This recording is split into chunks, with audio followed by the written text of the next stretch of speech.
ক্ষমতায় কেউ স্থায়ী হয় না, হোক না সেরেনা কিবা হাসিনা, চেয়ারটা চিরকাল থাকে। এই চেয়ার চিরকাল থাকবে না। চিরকাল ফেরাউনের ছিল না, নমরুদের ছিল না, আবু জাহেলের ছিল না, আব্রাহার ছিল না, কারুনের ছিল না। সুতরাং এই জামানায় যারা তাদের পথে চলবে তাদেরও এই চেয়ারটা চিরকাল থাকবে। থাকবে। তাদের পতন হয়েছে ক্ষুদ্র ক্ষুদ্র জিনিস দিয়ে। নমরুদকে মশা দিয়ে আল্লাহ রাব্বুল আলামিন বিদায় করিয়েছেন, ফেরাউনকে পানিতে চুবানি খাইয়েছেন, আবু জাহেলকে মাজ এবং মুয়াজ দিয়ে আবু জাহেলকে দুনিয়া ছাড়া করেছেন, আব্রাহাকে আবাবিল পাখির মাধ্যমে দুনিয়া ছাড়া করেছেন, আর আমাদের দেশের স্বৈরাচারকে দুধের শিশু দিয়ে দাদার দেশে পাঠিয়েছে। ঠিক না বেঠে?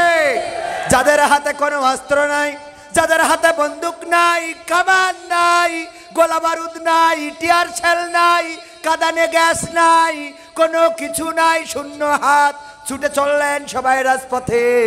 আর যার হাতে এত ক্ষমতা, এনএসআই, ডিজিএফআই, সেনাবাহিনী, পুলিশ, বিডিআর, আর্মি, নিজের পোশাক উত্তাপ এবং আমার দাদার দেশ থেকে আনা স্পেশাল সিকিউরিটি ফোর্স কোনো কিছু রক্ষা করতে পেরেছে? পেরেছে? কারণটা কি? কারণ জুলুমের সীমা যখন অতিক্রম করে তখন কার সাহায্য এসে যায়? যখন নীল নদের তীরে দাঁড়ালো মুসা আলাইহিস সালামের সাহাবীরা বলল, ওগো মুসা, বড় বিপদে পড়ে গেলাম, বড় বিপদে ফেলে দিলে, এখন তো আর কোনো রাস্তা নাই, কোন পথে নিয়ে আসলে? কেন, কি হয়েছে? সামনে তো নীল নদ, সামনে তো সাগর, এই পানি কি করে পার হব? এখন হয় পানিতে চুবানি খেতে হবে, না হয় ওই ফেরাউনের সৈন্যবাহিনীর ঘোড়ার পদতলে পৃষ্ঠ হয়ে এই দুনিয়া ছেড়ে চলে যেতে হবে। আল্লাহ রাব্বুল আলামিন মুসা আলাইহিস সালামকে বললেন, লা তাকনাতু মির রাহমাতিল্লাহ। আল্লাহর রহমত এসেছিল নাকি আসে নাই? এসেছিল নাকি আসে নাই? আল্লাহর রহমত আসলো, নদীর মধ্যে রাস্তা হয়ে গেল। যখন নমরুদ বলল, ওগো ইব্রাহিম, তোমার সৈন্যবাহিনী কই? তোমার আল্লাহর সেনাবাহিনী কই? ইব্রাহিম আলাইহিস সালাম বললেন, অপেক্ষা করো। আল্লাহ রাব্বুল আলামিন সৈন্যবাহিনী পাঠালেন, ছোট ক্ষুদ্র ক্ষুদ্র মশা এসে নমরুদের সৈন্যবাহিনীকে ধ্বংস করে দিল। যখন আবাবিল পাঠা, যখন আবু জাহেল, যখন আব্রাহা কাবাঘর ধ্বংস করতে আসলো, তখন আল্লাহর পক্ষ থেকে সেনাবাহিনী দিয়েছে নাকি দেয় নাই? সেই সেনাবাহিনীর নাম কি? আবাবিল। ঝাঁকে ঝাঁকে পাখি প্রেরণ করলেন, আর সেই পাখি কঙ্কর নিক্ষেপ করলো, তাতে করে চর্বিত পশুর ভুসির ন্যায় হয়ে গেল এই আব্রাহার বাহিনী।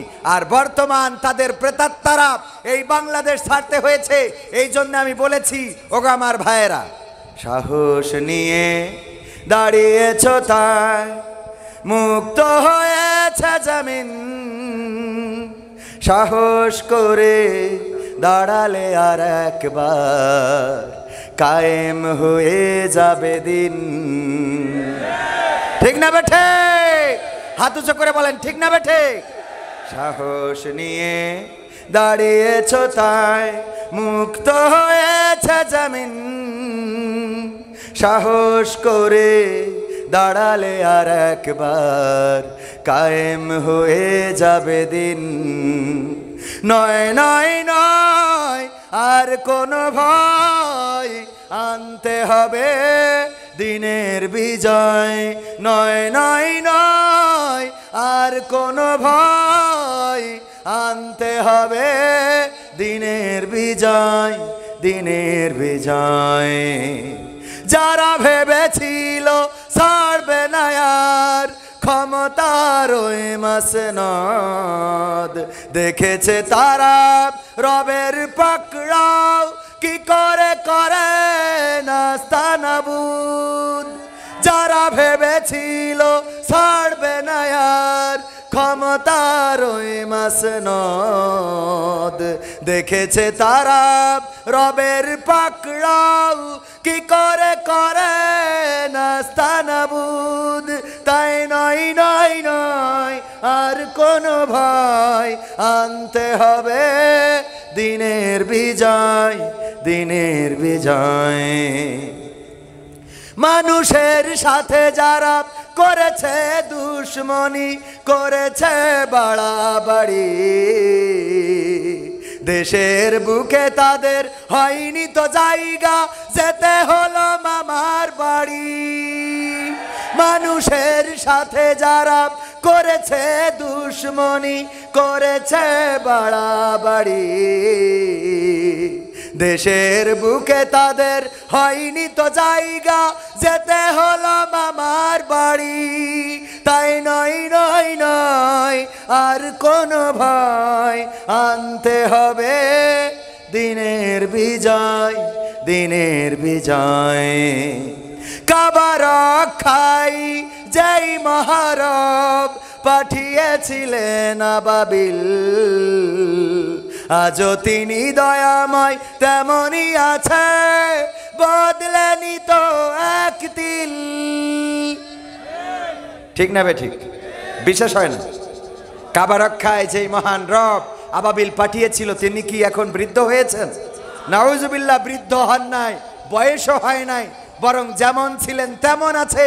এখনো যদি কোন মুসলমান রাজপথে ঝাঁপিয়ে পড়ে, যেইভাবে 5ই আগস্টে স্বৈরাচারের পতন হয়েছে, কোরআন বুকে নিয়ে যদি রাজপথে নামতে পারেন, আল্লাহর কসম করে বলি, আগামীর দিন সেজে মসজিদেতে পারো যদি সত্য কথা উচ্চ স্বরে না বলিতে, কি হবে আলেম হয়ে ইমাম সেজে সমাজেতে পারো যদি সত্য কথা উচ্চ স্বরে না বলিতে।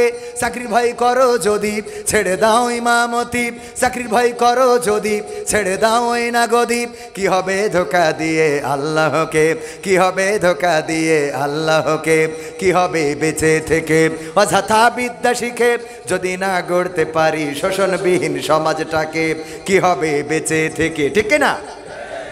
গানটি লিখেছিলেন আইনুদ্দিন আজাদ রহমাতুল্লাহ আলাইহি। তিনি ইন্তেকাল করেছেন, পৃথিবী ছেড়ে চলে গিয়েছেন, কিন্তু কথাগুলো আজ অমর হয়ে আছে। কি হবে এমন ইমাম হয়ে যে ইমাম হক কথা বলতে পারে না? তবে অনেক মসজিদ আছে যে মসজিদে হক কথা বলা চলে না, আছে না নাই? কোন ইমাম আছে হক কথা বলে না, আর কোন মসজিদ আছে হক কথা বলা চলে, কথা কয় না। মসজিদের সভাপতি বলল, হুজুর কতদিন হয়ে গেল আমরা মুসা আলাইহিস সালামের জীবনী শুনি নাই, একটু মুসা আলাইহিস সালামের জীবনী নিয়ে আলোচনা করবেন। হুজুর আলোচনা করলো, আলোচনা করার পরে মসজিদের সভাপতি ডেকে বলতেছে, হুজুর আপনারে বললাম কি, আপনি করলেন কি? কি বলেছেন? আমি বললাম মুসা আলাইহিস সালামের জীবন নিয়ে আলোচনা করতে, আপনি কি করলেন? কয় আমি তো মুসা আলাইহিস সালামের জীবন নিয়ে আলোচনা করেছি। কয় কি করে মুসা আলাইহিস সালামের জীবন নিয়ে আলোচনা করলেন? আপনি তো দেখলাম ফিরাউনের জীবন নিয়ে পড়েছিলেন, কথা কয় না। কয় মুসার কথা বলতে গেলে আলাইহিস সালাম, উনার কথা বলতে গেলে তো ফিরাউনের কথা আসবেই। বলছে আসুক, ভালো কথা, কিন্তু যখনই আপনি ফেরাউনের কথা বলছিলেন তখনই দেখছিলাম আপনি আমার দিকে তাকাচ্ছিলেন। সমস্যাটা কি বোঝা গেছে?